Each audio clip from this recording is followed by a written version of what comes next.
Nosso entrevistado de hoje é uma celebridade. Irreverente, polêmico, desbocado. Aos 53 anos, que não aparenta, tem um toque de Midas. Tudo o que ele faz vira sucesso. Moda, televisão, teatro e canto. Agora ele quer conquistar o mundo e anunciou que vai deixar o país. Às vésperas da partida, ainda uma última polêmica. Está ou não está contaminado pelo vírus da AIDS? O Cara a Cara começa agora com Clodovil Hernandes.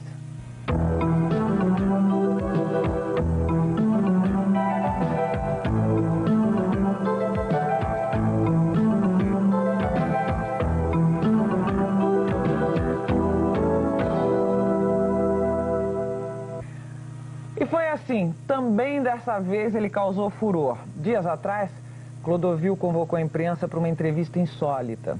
Ele queria apresentar publicamente os resultados de seu exame de sangue, comprovando que ele não é portador do vírus da AIDS. Clô, primeiro eu queria saber se era necessário isso e por quê. Não, publicitariamente não seria necessário. Claro que não seria necessário, porque eu deveria ter esperado mais. Eu sabia que eu não tinha, porque em março eu tinha feito, dia 5 de março, para ser exato, o meu 7º exame, né? Você tem feito sistematicamente? Sempre, porque eu em 1960, em 1960, eu fiquei doente. E eu fui ao médico, que aliás era uma médica, a doutora Zuleika Yunis, que tem uma coisa com mulher mesmo, agora a doutora Angelita, tem o doutor Gorgoni, que é o meu médico clínico, que foi quem toma conta de mim. Mas eu tenho muitas amigas médicas e umas mulheres que tomam conta da minha vida. Eu me dou bem com mulher, graças a Deus, você sabe disso, né? Faz tempo, né? E as pessoas pensam que não, mas eu me dou muito bem com mulher. E aí, ela me fez um exame e eu estava com sífilis, em 1960. Mas só que foi um susto muito grande. Eu era um adolescente, praticamente, um menino vindo do interior. E a sífilis não era uma doença venérea. Para mim, era uma coisa como se fosse leucemia. Eu nunca tinha ouvido falar em sífilis. Então, foi um susto enorme. E eu comecei a sofrer aquela angústia de morrer e de deixar as coisas e tal. E eu estava inaugurando um ateliê, pela primeira vez, o meu próprio ateliê com o meu nome na Avenida Pacaembu. E aí, um drama. Aí, de repente, eu comecei a ler a bula do remédio, que era Bezetacil na época, que continua, que aliás é um absurdo que se faz até hoje, né? Se usa esse remédio, se aplica nos postos de saúde, como se pudesse aplicar penicilina à torta direita. É uma barbaridade. Sabe o que eu tô rindo, Clodovil? Do quê? Do teu jeito, que você já tá indo para outros assuntos, volta para aquele. Mas é uma doença, é um vício mesmo. Mas enfim, aí comecei lendo a bula e percebi que a penicilina matava os glóbulos brancos, né?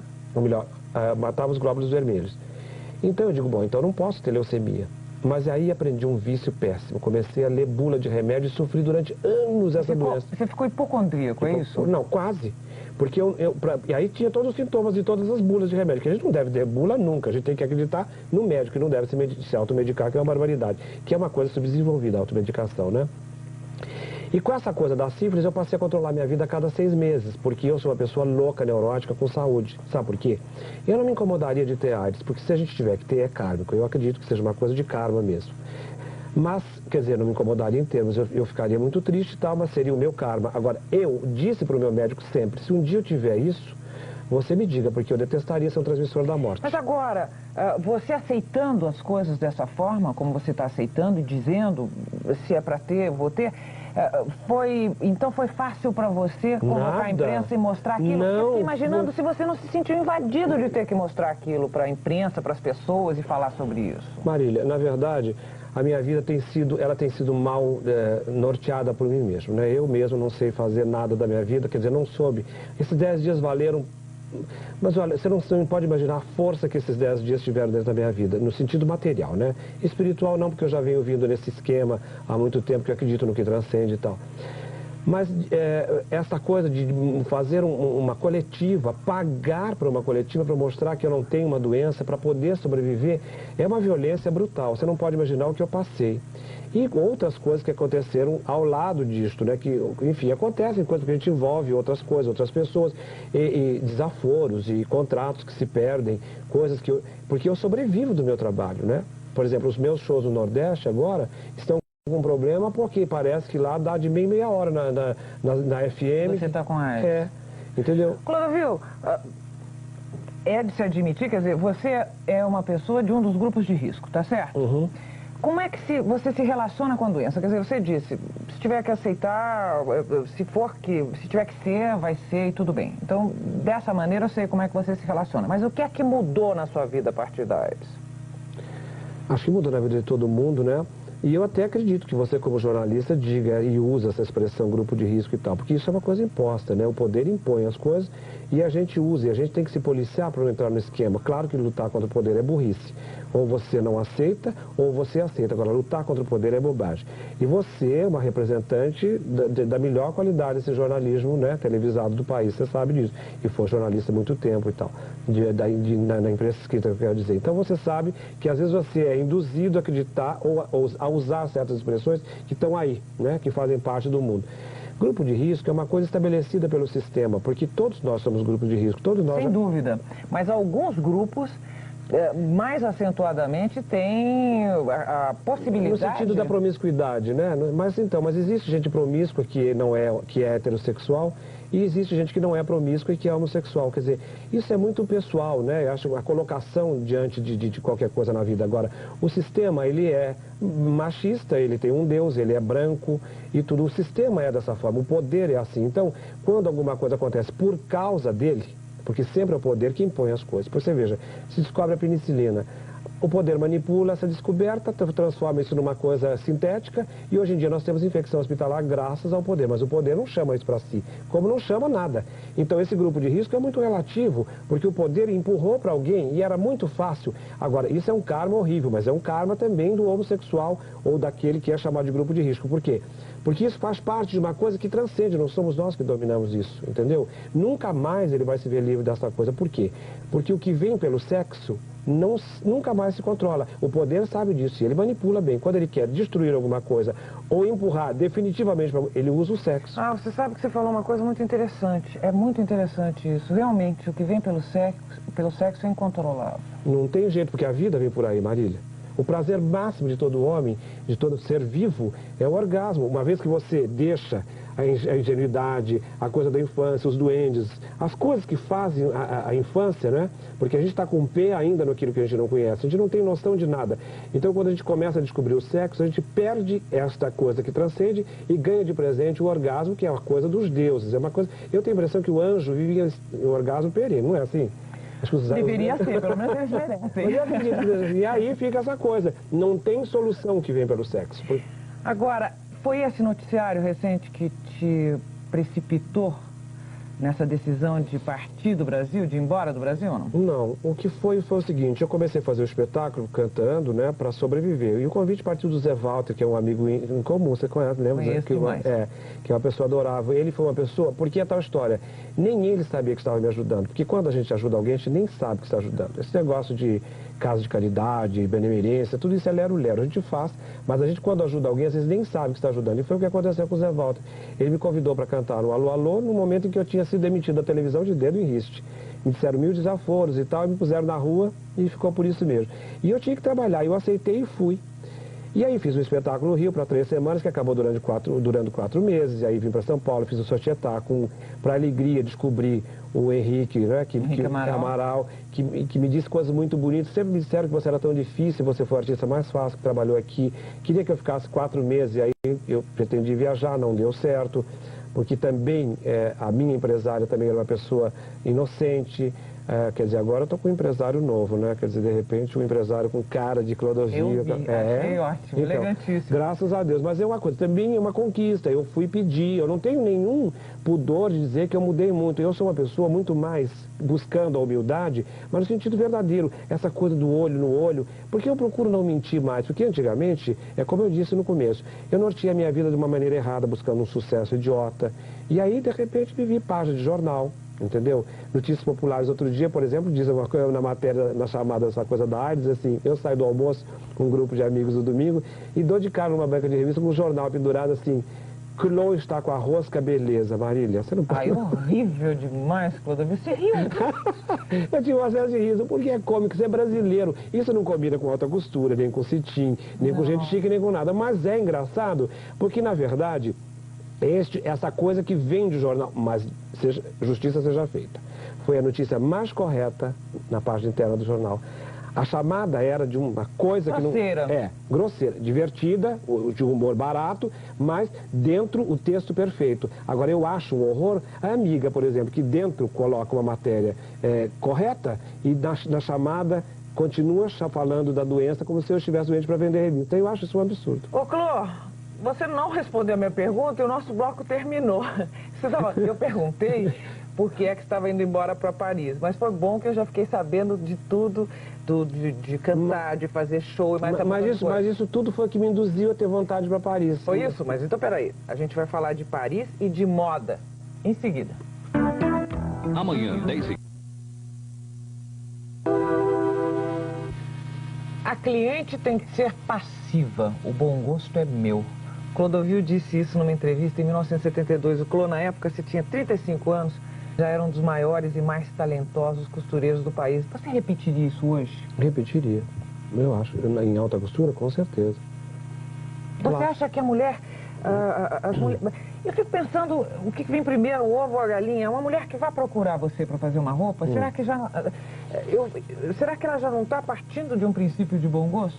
Não, porque o dinheiro muda muito de mão, Gabi, que é isso? As pessoas às vezes compram uma etiqueta, na grande maioria compram uma etiqueta, ela não sabe absolutamente o que está acontecendo, mesmo porque as mulheres de hoje em dia, elas precisariam se reformular por dentro, elas usam calcinha ordinária, sutiã ordinário.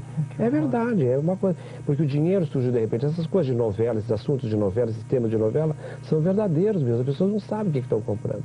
Agora, claro que aí tem uma dose de uma imposição para eu poder fazer o meu trabalho direito também, porque eu também não faço nada que não esteja de acordo com aquilo que eu acredito.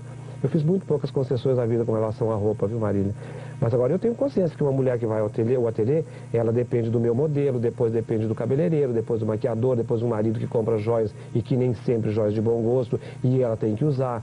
Enfim, todos os adereços que ela põe na bolsa, sapato, tudo, mas É uma mulher em suas circunstâncias. Exatamente, e a brasileira é meio perua, né? Eu estava comentando com você agora, você é nova-iorquina, você não é uma pessoa brasileira.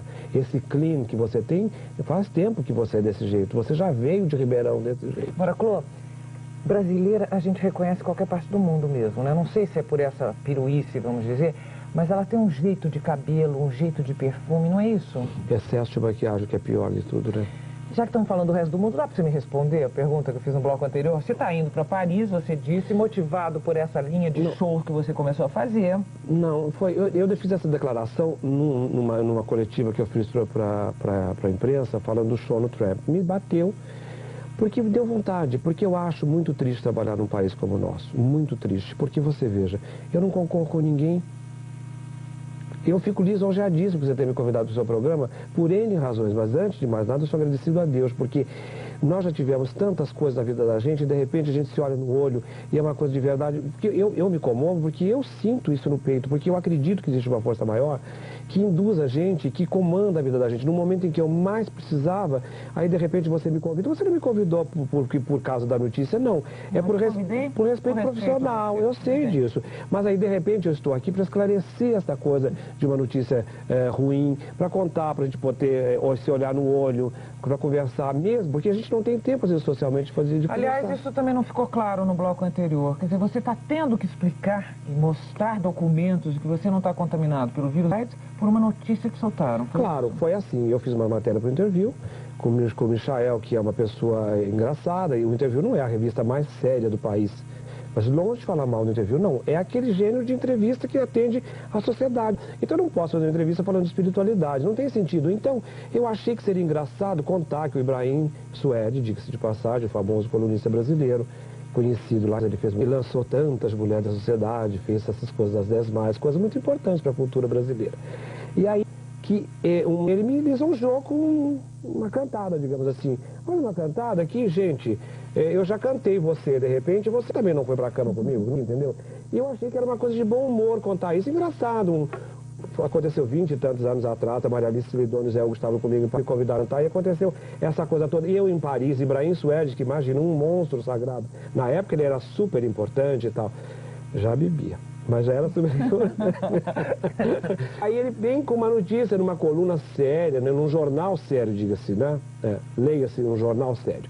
No Globo e bota uma notícia, lamento informar. Porque soube da notícia antes da revista chegar na banca, né? Porque sempre tem a pessoa que faz aquela coisa perniciosa e que, enfim, que vive prejudicando todo mundo. Que, enfim, aí ele soube da notícia sem ler a matéria inteira e aí coloca uma notícia que você já sabe, mas eu vou repetir, porque as pessoas todas podem não ter lido, né? Lamento informar, o costureiro paulista Clodovil está enfermo, 2 pontos, ou melhor, vírgula, com AIDS. Quer dizer, isto é uma coisa que não se faz, talvez ele não tenha pensado, talvez ele tivesse alcoolizado até no momento que ele escreveu isso. Da mesma maneira que ele estava quando ele fez esse gracejo comigo em Paris. Gente, se fosse alguma coisa muito grave, eu até entenderia, mas você ir para uma coisa como essa que mudou a vida do mundo, que mudou a costume, que inclusive que está me prejudicando barbaramente. Está te prejudicando comercialmente? Comercialmente? Porque imagina, num ateliê de costura mexe-se com agulhas, com alfinetes, com tesoura, coisas, enfim, toda essa coisa, porque a gente não tem informação nenhuma sobre a AIDS, é toda uma coisa muito louca, solta no espaço. E aí, esses shows que eu teria que fazer no Nordeste, que as FMs dizem de meia em meia hora que eu estou com AIDS, e agora não vão desmentir. Porque da mesma maneira que o Semanário pinçou do Interview e fez a matéria com o Ibrahim Suede para vender o Interview, por que a Editora Azul, que é da própria Abril, não chama a Veja para o desmentido? Porque a Veja é uma revista séria. Por que? Não, porque aí já não interessa mais. Então, dane-se, nós estamos vendendo revista. Quer dizer, é toda uma coisa muito louca tudo. Agora, eu não estou aqui para falar mal de ninguém, longe, não quero. O que eu estou contando é só contando mesmo. Eu não quero entrevista, não quero nada. Eu estou simplesmente tentando estar de pé e trabalhando. Porque eu sei, hoje em dia, Marília, a gente aprende duramente, né? Porque a gente tem que aprender que o que interessa é a humildade. Buscar a humildade verdadeiramente. Não é humildade de geisha ou enfim, essa coisa parecida com freira, nada disso. A humildade que vem de dentro, que... Eu volto a frisar, eu fico, como é que eu posso te dizer, eu fico, não, porque se eu começar a falar, eu me debulho mesmo, né? Porque é verdade, uma coisa que me comove, saber que tem gente que gosta, saber que eu estou no caminho certo procurando o meu lugar, que eu desenho melhor hoje do que antes, que eu trabalho melhor, porque eu tenho uma experiência, então é tudo isso que eu quero pegar e ir para Paris, não porque seja o sonho da minha vida. Você vai trabalhar com moda em Paris? Não, eu estou tentando o meu passaporte espanhol, que a embaixada espanhola está, porque eu sou filho de espanhóis, adotivo, né? Eu não tenho vergonha nenhuma de ser adotado. Ao contrário, eu amei minha mãe e amo loucamente. Ontem na missa de 4º ano de falecimento da mamãe, eu tive uma visão de beleza. E eu fiquei o tempo inteiro com os olhos muito cheios de lágrimas, sem chorar, porque eu não tenho mais tristeza da morte dela. Eu fiquei porque foi um presente. Porque a morte não é o fim, a morte é um meio. E toda esta coisa, entendeu? Você tem razão, eu danço nos assuntos e vou para lá, de repente, não respondo o que você quer. Mas eu estou te deixando à vontade, porque eu estou percebendo que é um assunto importante para você. Mas porque de verdade essa coisa da adoção não me incomoda, mesmo que o Gibaum, por exemplo, que é meu inimigo, né? Um inimigo gratuito que eu tenho, que eu nem sei por que essa inimizade, ele acha que, por exemplo, me ofende dizendo que eu sou um bastardo, que eu sou um coitado. Não, isso não me ofende nada. A gente é filho, a gente escolhe os pais que tem, a gente escolhe a vida, deve ser assim. Porque é tão fácil fazer filho. Criar que é uma coisa complicada. Dar educação. E você sabe disso melhor do que ninguém. Porque você educa seus filhos, você educou seu filho durante um grande período sozinho, seu primeiro filho. E hoje em dia você tem... Porque é difícil, você é uma mulher. E você sabe o quanto é difícil dar amor e dar tudo e manter a estrutura da casa. É isso que faz você uma mãe, não é parir. Parir é fácil. Claro. Aliás, é bom, né? Fazer é melhor ainda. Bom, Bom, vamos falar um pouquinho de moda agora? Vamos, meu bem. Diga uma coisa pra mim. Eu queria falar com você de prêt-à-porter. Eu apresento o Jornal Bandeirantes todos os dias e aí eu acompanho os números da inflação. E um item que eleva demais, ou sempre faz subir o índice do custo de vida, é o vestuário. Roupa está muito cara mesmo. Por quê? É justificado? Marília, eu não entendo direito a economia brasileira. Não sei mesmo, porque não é a minha área. E eu estou fazendo aqui com você uma tentativa de explicar a minha vida, as minhas coisas, porque eu não sou expert em nada. Eu não sou. Eu quero fazer tudo na vida porque amo trabalhar. Porque o trabalho é a forma de não enlouquecer. Todo mundo sabe disso. E eu me entrego doentemente ao trabalho. Mas eu não sei nada de economia no sentido de moda. Agora, sei que nós não temos moda brasileira. Nós temos roupa brasileira, cópia brasileira, o que você quiser brasileiro, mas moda não, porque moda é um processo que começa na criação. E todas as redatoras de moda, todas as coisas negam o estilista brasileiro como se ele não existisse. Pergunta de curiosidade. Você falou assim, moda começa na criação.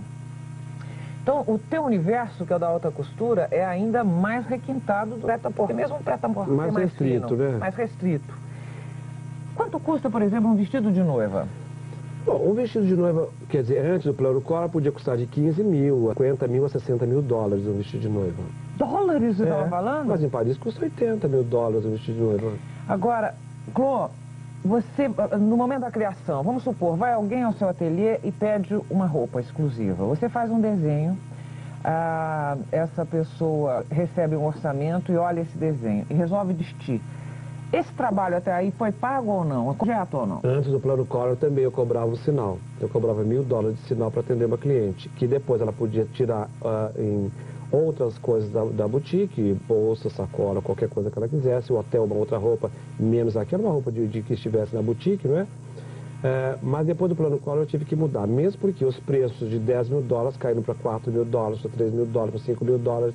Quer dizer, caiu pela metade, porque esse plano Collor, ele desestruturou esse plano Collor, de uma coisa ativa, assim, o plano Collor, ele desestruturou uma série de coisas, porque eu entendo assim, ele propõe uma coisa pra gente de que não existe inflação e não é verdade. O meu aluguel sobe, as minhas coisas sobem, todas as coisas sobem, e o que digamos, encarado como futilidade, que seria a roupa, e que não é futilidade, porque cada pessoa dá o peso ao dinheiro de acordo com o seu costume, né? Porque para mim 1.000 dólares é uma coisa, para você é outra, para o câmera é outra, enfim, é uma coisa do que a gente consegue, né?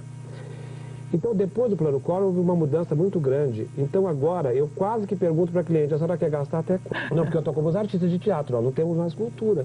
O artista de teatro, eu sei que tem peças que ficam, a gente telefona para o teatro, e o teatro diz, não, a peça como era que o senhor chegar. É mentira. É verdade. Viu? Para um pouco, a gente já volta conversando sobre o que ele quiser. Até já. Amanhã.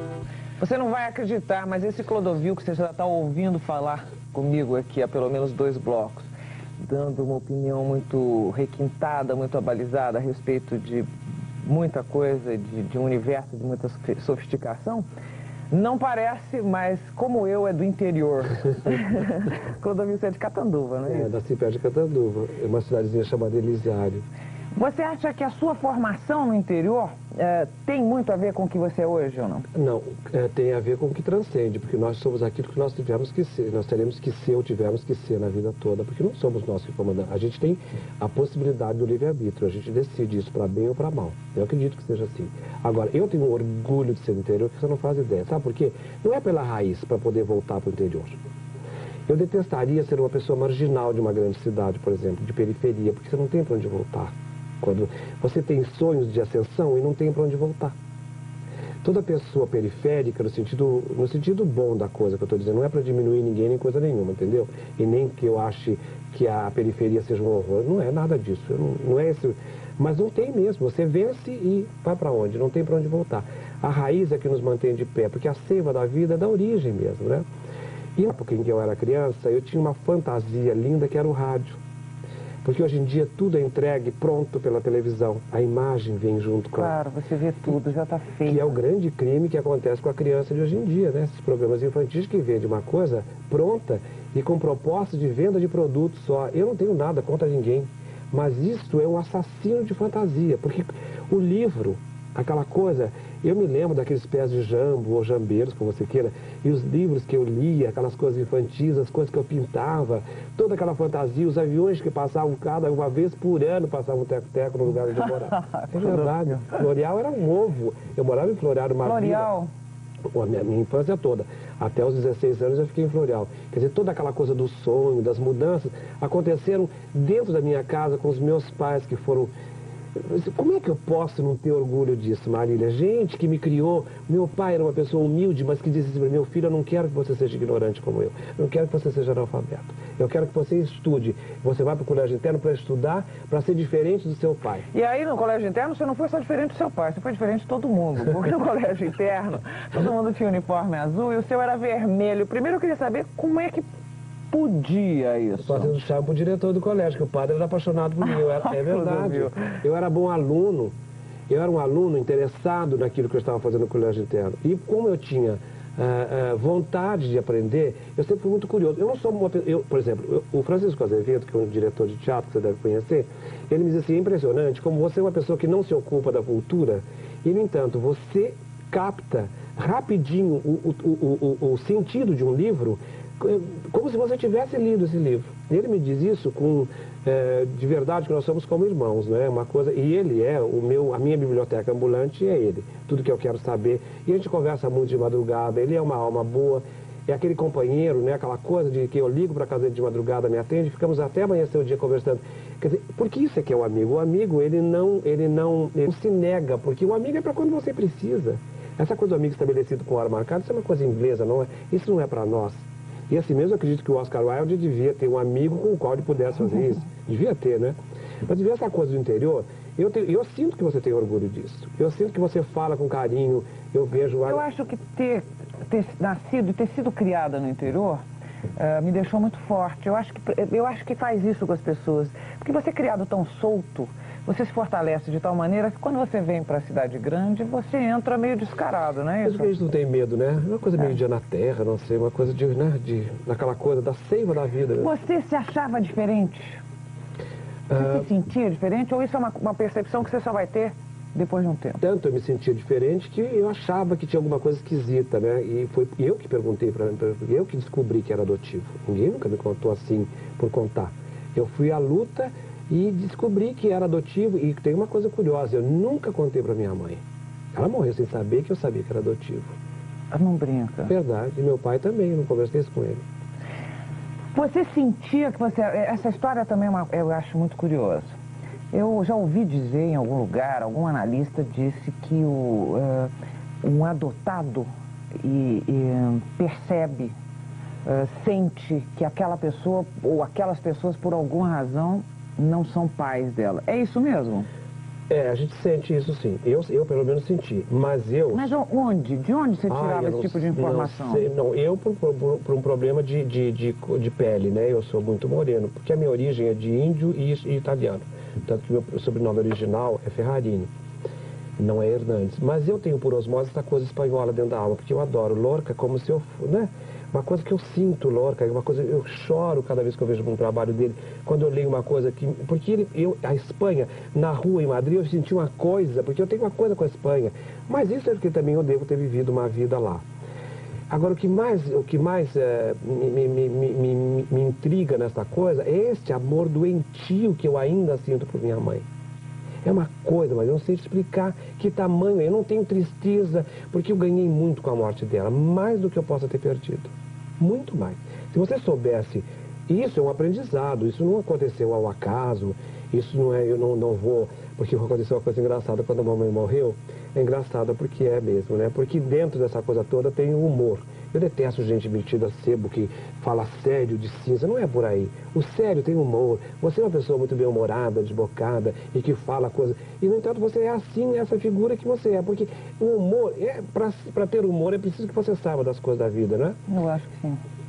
Mas eu tenho certeza, nem acho que é isso. Então, quer dizer, com relação a você, não tenho com relação, mas com relação a você eu tenho certeza que é. Então, quando a mamãe morreu, eu casualmente, que eu também não acredito em casualidade nem coincidência, eu fui ao Chico Xavier, que é a única pessoa boa do mundo que eu conheço. Nós somos carreiristas de bons, a gente tenta ser bom, mas ele não, ele é bom mesmo. E eu fui parar no Chico Xavier e me comportei como uma pessoa que queria ser atendida como outra qualquer. E fiquei na fila com aquelas pessoas do sereno, e aí me descobriram, me botaram para dentro. Claro, teria que acontecer, me botaram na frente, no primeiro posto da fila. E aí o Chico me atendeu, aquela voz, aquela coisa, ele disse assim para mim, e o que foi que você veio fazer aqui? Eu digo, eu queria tanto saber da minha mãe. Ele disse, mas ela morreu há um mês, meu filho. Nem ela sabe onde está. Você pensa que isso é um centro telefônico? Não é. É engraçado, me desculpe. Mas não é? Então, mas é engraçado. Mas o jeito de falar e o aprendizado que foi isso, porque não é por aí. E eu aprendi, de repente, que eu não vou ter contato nenhum com ela. Eu terei mensagens, como eu tive uma vez, um perfume que eu senti no dia do meu aniversário. Porque eu quero acreditar nisso, porque eu estava completamente entupido. Clô, você é conservador? Porque você sempre foi muito desbocado, você sempre disse com muita convicção Realmente, ou quase sempre, você passa alguma coisa de uma preocupação, os valores do conviver em duas pessoas tão... Eu nunca me vi, tá? Mas eu acredito, eu sou uma pessoa medo turista. Eu arrisco mais que o bege, porque de repente tem gente que fica falando do bege porque tem medo de errar definitivamente. Mas eu acho que essa coisa do respeito às coisas tradicionais, a essas coisas chamadas de careta, digamos assim, é que fazem com que eu tenha os pés no chão. Porque, por exemplo, eu não tomo droga, não porque eu não goste, eu não tenho coragem, mas é porque eu não preciso. Eu sou uma pessoa que vive louca, drogada, a vida inteira, sem precisar de droga. Agora, eu não critico ninguém, não condeno nada. As pessoas podem fazer o que elas quiserem do meu lado, plantar bananeira. Agora, não serve para mim, mas isso agora. Antes eu criticava. E essa espiritualização que eu sinto em você, é uma coisa recente ou você sempre foi assim? Eu não sei, talvez eu estivesse sendo induzido a isso, porque uma criança que sabe que é adotada e ela não reage como eu reagi. Uma criança que tem problemas de ordem moral, né, que vê coisas que eu não quero repetir aqui agora, e que tem coisas na vida que de repente ela leva um susto, ela se comporta como uma marginal, não como uma pessoa que procura o caminho certo da vida e tal. Então eu acho que eu já estava sendo induzido a acreditar nisso, porque eu sempre me acreditei um iluminado, não no sentido pretensioso, mas no sentido de ter sorte. Porque apesar de tudo, haja o que houver, sempre tem uma coisa como essa de agora, onde eu posso esclarecer coisas, onde eu tenho a oportunidade de... Porque é uma oportunidade para mim. Você veja bem, mas o seu programa, qual é a proposta dele? São só pessoas super, hiper, entendeu? Quer dizer, eu estou no meio delas, isso é mas eu vejo isso pelo lado certo agora. Primeiro, não, eu viria para cá, ou para qualquer programa, achando que eu era isso ou que eu era aquilo, cheio de empáfia. Hoje em dia não é assim mais. Porque eu sei o que as pessoas são, eu pretendo saber, e pretendo saber que eu seja alguma coisa também. Então, o objetivo da espiritualidade é que me deu esse esclarecimento. Queria tanto saber tantas outras coisas, de moda, de canto. Mas já acabou o programa? Não, acabou esse bloco. Ah, bom. Agora mesmo você falou de uma história que provocou todo esse mal-estar recente, que foi alguém cantando você. Eu gostaria de saber como é que você canta as pessoas, logo depois do intervalo.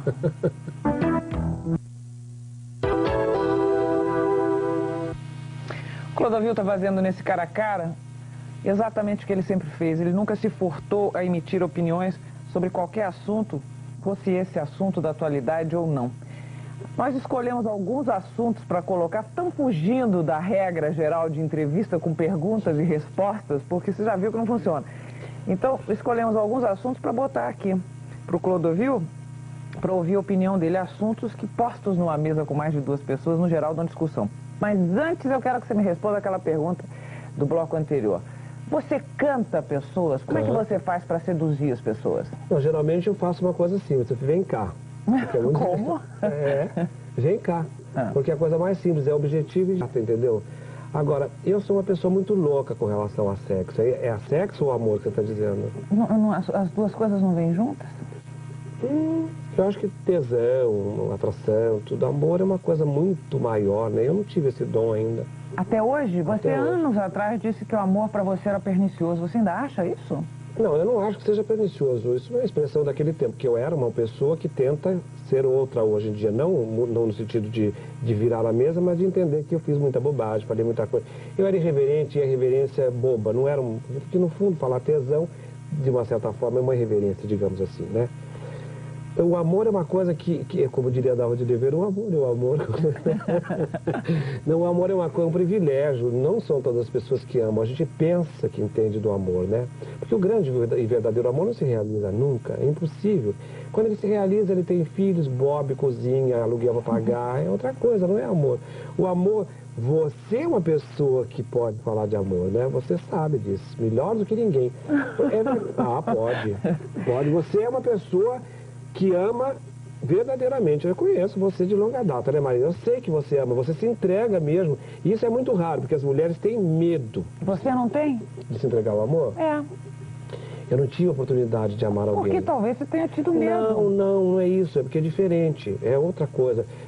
Eu acredito eu acredito só numa relação homem e mulher. Não por preconceito, mas por acreditar na espiritualidade. O homem e mulher deixam... tem a possibilidade de trazer uma alma ao mundo, ou serem meios, né? Meio para que uma alma venha ao mundo. Eu acredito só nessa coisa de trazer a alma ao mundo. Agora, o amor Eu só acredito nele quando ele é mágico e quando ele não se realiza. Então eu não estou encaixado nas duas coisas, entendeu? Quer dizer, então você veja, é complicado. É muito difícil, o amor é muito difícil mesmo, né? Mas eu gostaria. Mas cantar os outros eu canto. Canto com o objetivo de sexo, né? Aquela coisa. E jogo limpo. E muitas vezes acontece que algumas pessoas pensam que é só isso. E às vezes nem acontece. Porque você acredita que eu nunca entrei num motel na minha vida? Nunca. Não. Porque eu acho objetivo demais, direto demais, entendeu? Mas fazer assim, Clodovil, também é objetivo demais. Não, vem cá. Mas aí não, vem cá. Vem cá, para o que vai acontecer não se sabe. Agora, se eu vou para o motel direto, eu vou para aquilo mesmo. E eu acho, por exemplo, eu nunca fiz nada fora de casa. Nada. Eu sempre morei com a minha mãe nunca viu nada, porque eu sempre me deu o trabalho de ter um quarto num lugar e o quarto da mamãe num outro lugar. Então, porque eu sempre fiz questão de que fosse assim a minha vida. Eu não quero fazer nada na rua, eu detesto, claro que eu acho estimulante, eu adoro, tem situações em que eu acho super sexy, super não sei o que fazer, de repente, porque é bobagem você fugir do sexo. Sexo é um prazer, ele não é uma coisa suja nem feia. Claro que a manipulação transforma o sexo em tudo isso. Mas o sexo em si é uma coisa linda que faz bem para a pele. Clô, como é que anda a nossa cultura? Eu acho que em termos eu não sei que tipo de a nossa cultura de povo. A nossa cultura, aquilo que um tempo atrás você dizia assim, acho cultura uma maravilha. Mas continua bem, e estou falando em cultura mesmo, meio cultural, artístico, está todo mundo meio chiando, fim de Lei Sarney, produções paradas. Tudo isso é muito ruim, né? E um governo que Você que monta espetáculos de teatro. E você que precisa de verbas para poder fazer seus trabalhos fora, você seria uma mulher que teria coisas divinas para trazer de fora e que tem dificuldades, porque tudo está, né, uma coisa meio fechada, meio complicada. Não se facilita nada para esse tipo de trabalho. Agora, um governo que pretende ser grandioso precisa acreditar que a cultura... Porque eu, por exemplo, eu detestaria ser o rei dos mendigos. Eu detestaria ser um líder de gente ignorante, analfabeta, sem saúde e sem dentes. Eu quero ser líder de gente culta, com saúde e com dente, porque me elege, ou você escolhe esse líder sabendo o que ele representa. Agora, líder de mentira, eu não gosto. Agora, a nossa cultura enquanto povo, o brasileiro está muito descaracterizado? Completamente. Nós não temos tradição nenhuma, porque o brasileiro é um povo engraçado, né? Permite que seja assim, né? Em nome do futuro, ele destrói o passado. E aí constrói uma coisa que não tem nada a ver. E não pode. O presente, ele é o elo entre o passado e o futuro. Né? Se a gente não mantém as nossas tradições, as nossas coisas, e não luta... Por que a Espanha é um país grandioso, aquele ovo? Por que a Itália é? Por que a França é? Porque a cultura, eles lutam enlouquecidamente para manter as tradições. E não é isso falando de gente que está mais próximo da civilização e tal. Mas se você for para lugares mais complicados, como no Oriente, as pessoas, elas lutam por suas tradições. Claro que eles têm milênios, nós temos o quê? Nós somos muito criança, mas também a gente tem muitos problemas que atrapalham essa cultura. E era preciso que o povo acordasse imediatamente e exigisse essa cultura. Porque a gente tem que comer, não naquela cultura no sentido, pão e circo para o povo, não é isso. Cultura no sentido bom da coisa mesmo, né? Porque tá tudo, os artistas... Porque, você veja, eu acredito que o Brasil está vivendo ultimamente, no sentido de divulgação, está do sangue dos artistas. Só se crucifica os artistas. Qualquer assunto que leve ao escracho é um artista que está no meio. Rapidinho? Algumas opiniões de estilista. É impossível falar do Plano Collor, do qual você já falou, sem falar da sua executora. Não, eu não falei especificamente, porque eu não entendo direito o Plano Collor, né? Eu acho que da mesma maneira que o presidente pretende ir a Nova York para um jantar, para isso e para aquilo, aquela coisa chiquérrima no Waldorf Astoria, sei lá o que, entendeu? Eu acho que isso tudo também precisa aqui dentro para uma outra coisa. Eu não sei, será que é loucura dizer isso? Será que é grosseiro dizer isso? Será que ele se estaria desautorizando? Nada. Eu acho que essas coisas são importantes e outras coisas aqui dentro são importantes também para o povo. Não adianta fazer grandes jantares. Nova York está cheia de grandes jantares. Opinião de estilista, da executora do Plano Collor, ministra Zélia Cardoso de Mello. Na verdade, ela se veste muito mal, né? Se penteia mal. A aparência da Zélia É lamentável mesmo. No começo até ela arriscou um pouquinho, e aí se perdeu de vez, ela não tinha mais tempo de cabeleireiro, de nada, acho que para ela a economia é bater um bolo, né? Está sempre com cara de quem está batendo um bolo. É verdade. Nosso presidente, qual é a nossa primeira-dama, dona Rosane? Não, mas é verdade, mas deixa eu explicar o porquê. É porque as pessoas têm medo dos compromissos que a moda traz, quando na verdade você pega uma Margaret Thatcher, que é uma mulher poderosíssima e que usa sua indumentária em benefício de uma moda inglesa, porque ela sabe que isso traz dinheiro para a Inglaterra. Não é roubar o povo se vestir bem, ao contrário, é trazer divisa se vestir bem. É toda uma confusão esse negócio no Brasil. E o presidente é um homem super bem vestido, um homem bonito, está na lista dos coisas, um homem sexy e tudo isso. Quer dizer, corre um pouco demais para o meu gosto, entendeu? Mas isso, mas isso é uma outra coisa, entendeu? Isso aí é um outro esquema. Mas ele é um homem, ele tem uma aparência que combina com o presidente. Né? Agora, a primeira-dama se veste muito mal, mal penteada, mal informada, mal tudo. E eu não estou dizendo isso porque eu queira criticar, não. Eu estou querendo que ela entenda que a moda ela deve ser vista como a Jacqueline Kennedy viu a moda americana, que não existia, que hoje em dia impõe os seus caprichos, né, comerciais em Paris. Quer dizer, parece uma loucura, mas é verdade. Você compra Halston, Jeffrey Beam, tudo, enfim, o que você quiser, você compra em Paris. Este Ralph Lauren, que é uma força econômica hoje em dia nos Estados Unidos, surgiu por quê? Porque a Jacqueline Kennedy acreditou no Léo Cassino. Eu não queria que ela acreditasse em mim, eu queria que ela acreditasse na moda brasileira. No próximo bloco, bate-bola com Clodovil. Até já.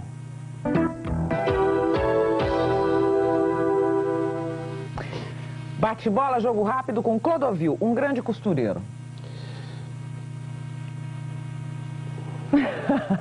Um grande livro. Ah, livro, para mim, eu acredito na poesia da Flor Delas Panca. Um medo. A vida, né? No geral. No geral. Um sonho. Uma moda brasileira trazendo dinheiro mesmo, né? Isso sempre foi um sonho desde o início. Um ídolo. Eu vou para aquela coisa que transcende, porque para mim ele é um ídolo, Chico Xavier, né? A mulher mais elegante de todos os tempos. Audrey Hepburn. O homem mais elegante de todos os tempos. Ataúfo Alves. Ah, que bonito. Ele é lindo, né? Campanha eleitoral acabou hoje. A boa aparência e bons modos ganham a eleição? Eu acredito que nós vivemos uma época desse tipo de informação visual que a televisão apresenta, que aliás é feita magistralmente na época da eleição dos presidentes, dos candidatos a presidente, né? Diga-se de passagem, né? E aí, essa forma de apresentar... O brasileiro não é tão burro quanto as pessoas pensam, entendeu? Claro que a imagem é importante, mas não uma imagem mentirosa, uma imagem verdadeira. Porque é melhor uma manga de camisa verdadeira do que uma gravata torta mal colocada, né? Droga. Para mim não serve, mas eu não critico quem goste, não. Acho que isso é o fim do mundo, né? Porque o poder é manipulado através desse dinheiro escuso, que não é o dinheiro que lava essa coisa, o dinheiro que é lavado, o dinheiro, olha. Mas eu não sou absolutamente ninguém para criticar nada. Eu acho que cada um deve fazer aquilo que lhe apetecer, digamos assim. AIDS.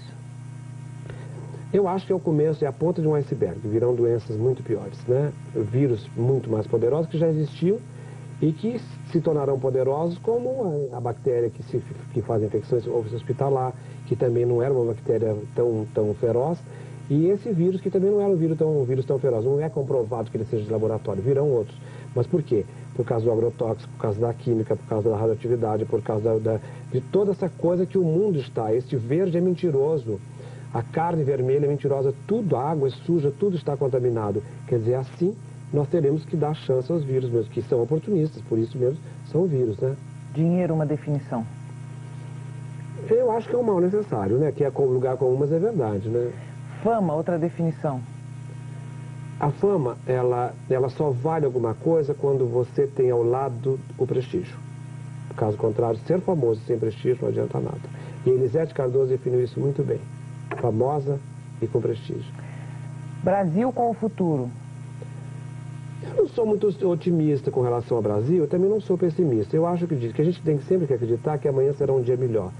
Mas não é por causa do Brasil, é por causa de tudo que acontece no mundo. O Golfo Pérsico é uma ameaça. Agora, você vê um país como o nosso, que gastou muito mais combustível depois da crise do Golfo do que antes da crise. Quer dizer, É preciso mudar a mentalidade para que a gente faça realmente um Brasil de futuro, senão não tem jeito. Clodovil por Clodovil. É difícil, né? Porque eu vou enfatizar todas as minhas qualidades, esconder todos os meus defeitos, como todo mundo faria. Mas o que eu quero mesmo, para mim, é a tentativa de ser feliz. Essa é a coisa que eu mais busco hoje em dia. E a felicidade não está, né, nas coisas que a gente acredita em ter, mas naquelas coisas que a gente consegue oferecer. Obrigada pela entrevista. Meu amor, eu fiquei... Posso falar só uma coisinha mais? Rapidíssimo. Uma felicidade grande de estar com você por razões que você já conhece. E te dizer o seguinte, né, que a grandiosidade da gente, nós somos pessoas grandiosas, graças a Deus, no sentido mais humilde da coisa, é isso, a entrega do coração, apesar de tudo. Beijo. Outro.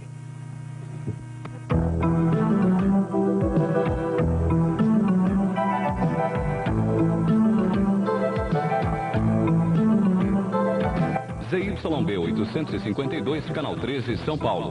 Assista agora Crítica e Autocrítica. Amanhã, 8 da manhã, Dia a Dia, a revista mais completa da TV.